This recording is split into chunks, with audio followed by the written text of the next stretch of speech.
Damn, what happened there? Well, the phone fell. What's good, everybody? Welcome in to the Coach and Company podcast. We are here live every single weekday. Whether you watch us on our YouTube channel or you listen on audio only through our partnership with Blee, we appreciate you guys listening and taking the time. Now, on Mondays, we could literally go for 3 hours because we are sports fans first, bettors second. So I love talking all things NFL. We're coming off a weekend where we had the greatest World Series in our lifetime, and I don't think it's close, but the NFL always trumps everything. So we never go longer than 20 or 30 minutes. Never forget on Mondays, in addition to the podcast and the morning show, we have 2 to 4 Eastern, Sirius XM, channel 156, Off the Ropes.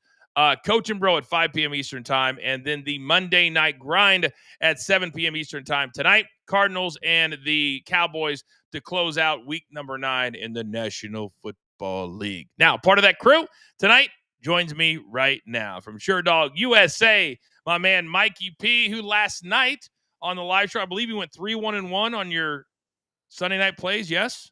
Yes.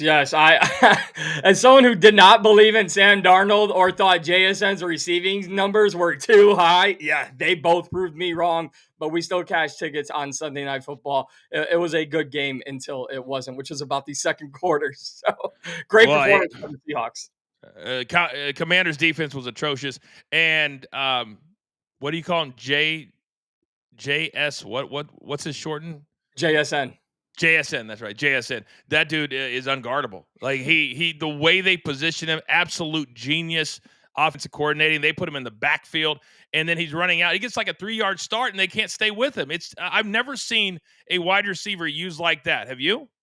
No, and I think Chris Collinsworth had, as much as I may not always agree with him, he had one of the best takes on Sunday Night Football last night. He goes, when we were talking to him this week, I said, one of the things I saw was smooth. And I thought I was one of the very first people to say he's a smooth wide receiver. And he said JSN told him, a lot of people say my game is smooth. So you're not the first one to tell me that. So it's like, can you imagine having that game and being able to say that and then back it up? A lot of people say, I'm smooth. The dude's a beast. And Seattle is the best team in that division.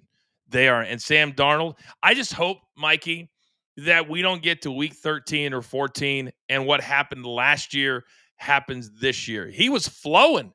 Remember, the Vikings, they had a great record, and then he fell off a cliff. And then in the playoffs, he played awful, which is why the Vikings, I believe, let him go to Seattle, and they put their money behind J.J. McCarthy.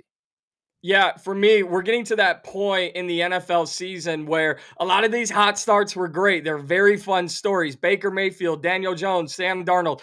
We're in the back half or the second half of the season. Which quarterbacks are going to step up? Right now, Sam Darnold, great. Daniel Jones, maybe some ghost of New York past in the game against the Pittsburgh Steelers yesterday. So this is crunch time for these feel-good story quarterbacks right now.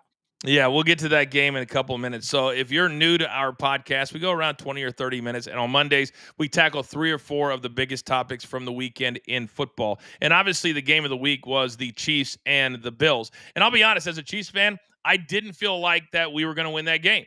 In the regular season, historically, Mikey, Patrick Mahomes does not beat Josh Allen. In the postseason, he's undefeated against Josh Allen. But when I look at that game and I watch it and taking my fandom out of it, it was very disappointing because they had opportunities. They really did. When you get the ball late in the first half and you down it at the 1 and you still have 30 seconds and you're forced into a field goal, to me, I know Kareem Hunt's numbers are crazy from the 1, but with limited timeouts, why are you not rolling Patrick out or getting Travis Kelce in the mix? And then when they did, he threw a bullet out of the back of the end zone. I thought that play, if they could have scored a touchdown and made it 21-17, first of all, the over would have come in. But second of all, I think it would have been a completely different second half game being down 4 instead of 8.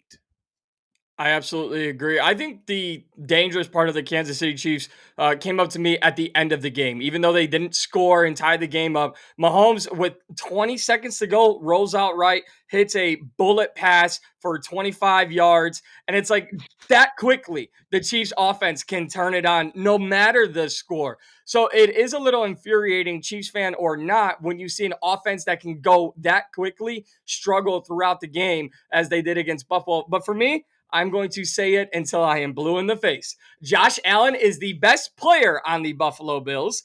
James Cook is the most important player. They give him the ball, they win football games. I don't think you're wrong in that, but the problem is that when they get to the playoffs, and we've already seen it a couple of games ago, they forget about him. And when they forget about him, they struggle. And I don't know how they forget about him, but they do, which is why they've lost two, and they're not even in first place in their own division. And I think we forget that. They're 6-2. The Patriots, who beat the Falcons yesterday, they are 7-2. The last thing I'll say about the Chiefs is, oh, they're playing great. They're playing great. They're 5-4. They are not a lock for the playoffs right now. The Broncos and the Chargers have better records than them. Now, they're going to have a bye week, and then they got the Broncos coming out of the bye week. To me, that's a must win. How important is it to you? It's an absolute must win, and it's going to show where these two teams are. Has Sean Payton gotten Bo Nix to take that sophomore leap, as we've seen in New England with Drake May and the Patriots? I don't know yet, but he has to go out and beat the king of the division in the AFC West. That is Patrick Mahomes. That is the Kansas City Chiefs. He does that. I'm a little bit more of a believer in the Denver Broncos. Not yet for me, though. Well, I tell you what, right now, the Chiefs are going to have to earn it because this is their schedule moving forward. At Denver, home to Indianapolis, at Dallas, home to Houston, who's a better team, Chargers at home, Tennessee, Denver, and Las Vegas. So not a murderer's row, but there's a lot of teams that I just mentioned there that have played really good football up until this point. So that was the game of the day, but that was not the best game of the day. That goes to Cincinnati. And that goes, if you just want to watch fun football and watch stuff that I can't believe, Bears, Bengals, 89 combined points. They threw an interception inside the 5 with 2 minutes and 40 seconds, down 14 left in the game. Then they stopped them, score a touchdown, minute 40, get the onside kick, score with 40 seconds to go in the game, and then your Bears, a 58-yard touchdown when you needed a field goal with 20 seconds left in the game. It was incredible from a fan perspective first. What kind of emotions did you go through those last 20 or 25 minutes of real time? I think the only way I can describe my emotions is I came on for the Sunday Night Football pre-game show. I had no voice. I struggled to get through 30 minutes of a show because I had no voice. And I slept after the game thinking, oh, maybe I'll take a nap and rest my voice. Still didn't work. That game was fantastic. As much of an emotional roller coaster as I've been on in a regular season in a very long time. A few things of irony, if I may, Coach. Last year, the Bears traded Khalil Herbert to the Bengals for a 7th-round pick. Ryan Poles used that 7th-round pick this year for Kyle Monangai, who torched the Bengals defense for over 190 combined yards. I found some little irony fun in there. But for me, it was all about Caleb Williams. It was all about Caleb Williams for me in this game. He really stepped up when needed. Yeah, as did Joe Flacco. I like to give flowers where they are due, almost 500 yards passing. And that's the beauty when you're betting and you bet overs and you target the right ones, you're begging for a big deficit late in the third quarter because that's how it always. And if you were on the Bengals on Flacco, whatever it was, you went way to the over. That's a perfect scenario. Perfect scenario. So congratulations to you. Now you're only a half game back. Here's where it gets interesting. Because in the NFC North, Green Bay, that tie, depending on how things play out, could end up being the difference. Because they're 5-2-1, Detroit, Chicago 5-3, and then you got Minnesota who beat the Lions yesterday at 4-4. So as we move into the NFC North, this is the most interesting division in all of football. Because right now, mathematically, you could have 4 playoff teams. We know that's not going to play out because they got to play each other. But what do you make of the standings right now with 3 teams at the top with 5 wins? I can't wait for the second half of the season, especially as a Bears fan. What excites me the most about Chicago, they had that performance yesterday when nobody's talking about. Rome Odunze, 0 catches. DeAndre Swift not in the game. So they didn't even have all of their weapons, and their defense is more banged up than the emergency room. I mean, I am excited for where these teams are progressing, all 4 of the teams in the NFC North. The Vikings looked a little better. The Packers are somehow finding ways to win games. I know they lost to the Panthers, but they find ways to win games, and the Lions are the Lions. In order to be a playoff contending team, these teams are going to have to beat up on each other. So I can't wait to see who gets the last punch in this division. Yeah, unfortunately, and I like to see teams beat each other up at their best. And right now, injuries are starting to become a real factor across the NFL. And Tucker Kraft, who I love, he is a beast of a tight end. He comes from a town that every single national broadcast, 500 people, no stoplights. I got it. He comes from a small town. But unfortunately, he tore his ACL on Sunday. In your opinion, for a team who went to Charlotte and lost 16-13. How big of a blow is this one? It's huge. The Tucker Kraft loss, more than the loss of the Panthers, is the biggest thing because where is Jordan Love going to rely on now? Josh Jacobs was a touchdown machine. He's still getting his, but he's not doing it with 100 plus yards and 2 touchdowns or 120 yards and a touchdown. It has always been Tucker Kraft runs the offense, everyone fills in the rest. So I don't know if Matthew Golden is finally going to get his opportunity as the team's first round pick this year.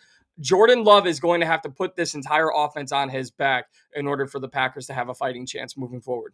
And my apologies. I was out at a golf tournament yesterday and Saturday. That game was in Green Bay. That's my mistake. That makes it even worse. When I was looking at my phone, we got a million games to keep track of.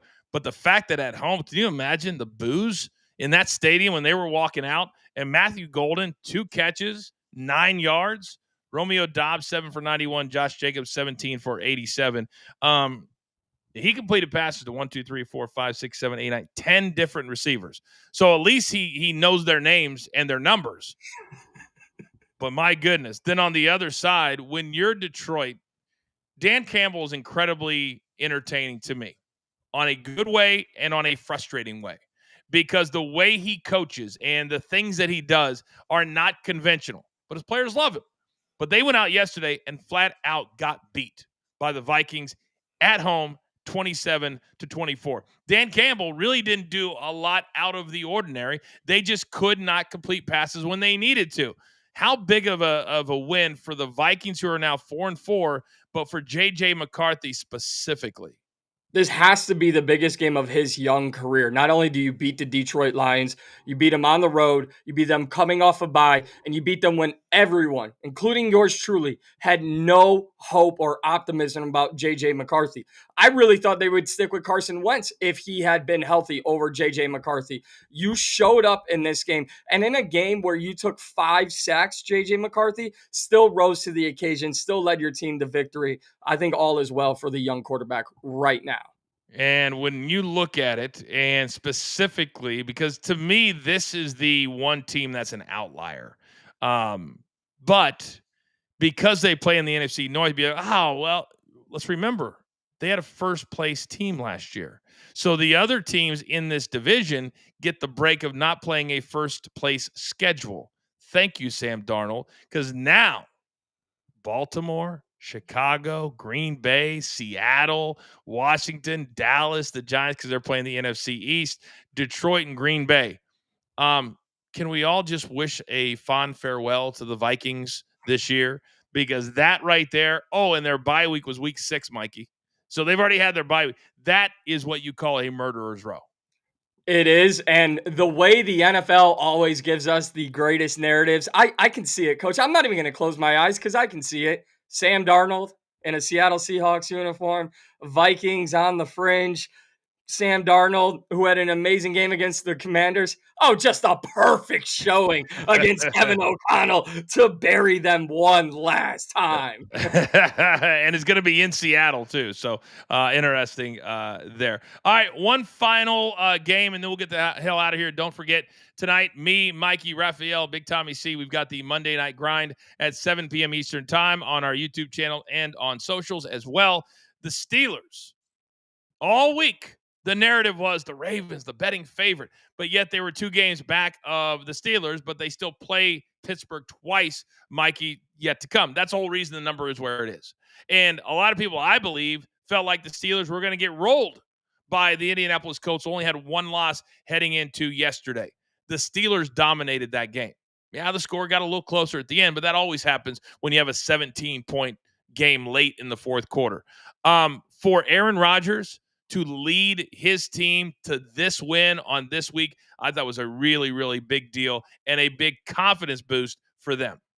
I think for me, I thought it was a revenge game coming in immediately. And it's not revenge on the Colts. It's the fact that Aaron Rodgers and the Steelers, quite frankly, were embarrassed by Rodgers' former team, Jordan Love and the Green Bay Packers. And Mm-hmm. when everyone's doubting your defense as they were, I think two players made the most impact. That's Aaron Rodgers and TJ Watt. We saw what the Steelers defense did against Daniel Jones. 3 interceptions. I believe it was 5 sacks. TJ Watt having big play after big play. When you have an offensive leader and a defensive leader, you don't really care about betting lines or the narratives coming in. You have two guys who only care about self-pride and self-respect. And I think TJ Watt and Aaron Rodgers took it upon themselves to carry this team to victory.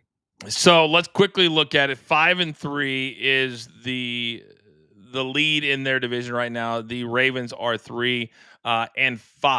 So Pittsburgh, they've already had their bye week in week 5. So any 41-year-old quarterback's going to love that first and foremost. And then to the Chargers, tough one. Home to Cincinnati, that's a tough one. At Chicago, so you guys get the Steelers as well. Then Buffalo, at Baltimore, Miami, at Detroit, at Cleveland, then home to Baltimore. I think it's a little bit more than the Ravens still play the Steelers twice because there's a lot of potential losses on that schedule right now. If I'm a Pittsburgh fan, I don't feel very confident, not just about the division, about the playoffs. All I will say is if the Pittsburgh Steelers make it, they earned it. And there's no other way to put it. I think the scary thing, though, Coach, about this Steelers team, they beat the hottest team in the AFC, and DK Metcalf had 1 catch for 6 yards. When you can figure out that's the Aaron Rodgers definition. It doesn't matter about stats. It doesn't matter about his last performance. It's he finds ways to win games. And to his credit, Mike Tomlin, even though he's 6-7 or 9-8. So sometimes he is just a coach who finds ways to win games, and I think that will help the Steelers the rest of the way. All right. All I know is this: that it's going to be incredibly entertaining. The final, what do we have? Technically, 8 weeks. 1, 2, 3, 4, 5, 6, 7, 9 weeks left because there's 17 weeks now, 18 weeks now. Yeah. I always forget about that extra game. It's going to be highly entertaining. And now that we have college basketball starting, NBA is in full force, NFL, we've got the first college football rankings on tomorrow's show right here on the podcast. Obviously, we'll be predicting what those rankings are going to look like. I know you're a big college guy, and I know you've already looked at college basketball and the rankings. Kind of where's your mind at with as I look at ESPN, who's having their 24 hours of college basketball right now? I'm trying to figure out if your Bonnie's play is looking good at all. What 23-14, Coach. Let's go. Bonnies are rolling, baby. The fighting Roses are rolling. I love this time of the year. It's the best time of the year. We always say, it's the Christmas season. This is legitimately the best 5-6 month stretch of the year for me going into next year. College football, college basketball. Not too focused on college basketball, but I said it on this morning show, college football, the gift that keeps on giving. More job openings, more chaos. When the rankings come out, it is going to be hours worth of content just off the rankings alone. So we will do that tomorrow, but then obviously we'll have the reaction to it on Wednesday's morning podcast. So it'll be a ton of fun. But this is what we like to call the Christmas season. So many sports to talk about. Don't forget, if you want to become a premium member, you can do that because routinely 2 or 3 nights a week, it's a combination of me, Mikey, Raphael, live betting at night. $7 a month. It literally pays for itself in 1 or 2 live bets. Plus, it's just a lot of fun to be a part of something where everybody's picking each other up and not tearing each other down. And that's what our premium pop-ups are really all about. Mikey, I'll see you tonight on the grind. Yes? Yep. Cannot wait. All right, let's get it. That's going to do it for now. We'll see you tomorrow morning around 11:15 a.m. Eastern time. Never forget, if you missed any of the morning show, a ton of best bets. 5 guys, at least 2 plays from each guy. So you want to cash those tickets as well. In the meantime, I'm the coach, Mikey P, producer man. We'll see you next time right here on the Coach and Company podcast.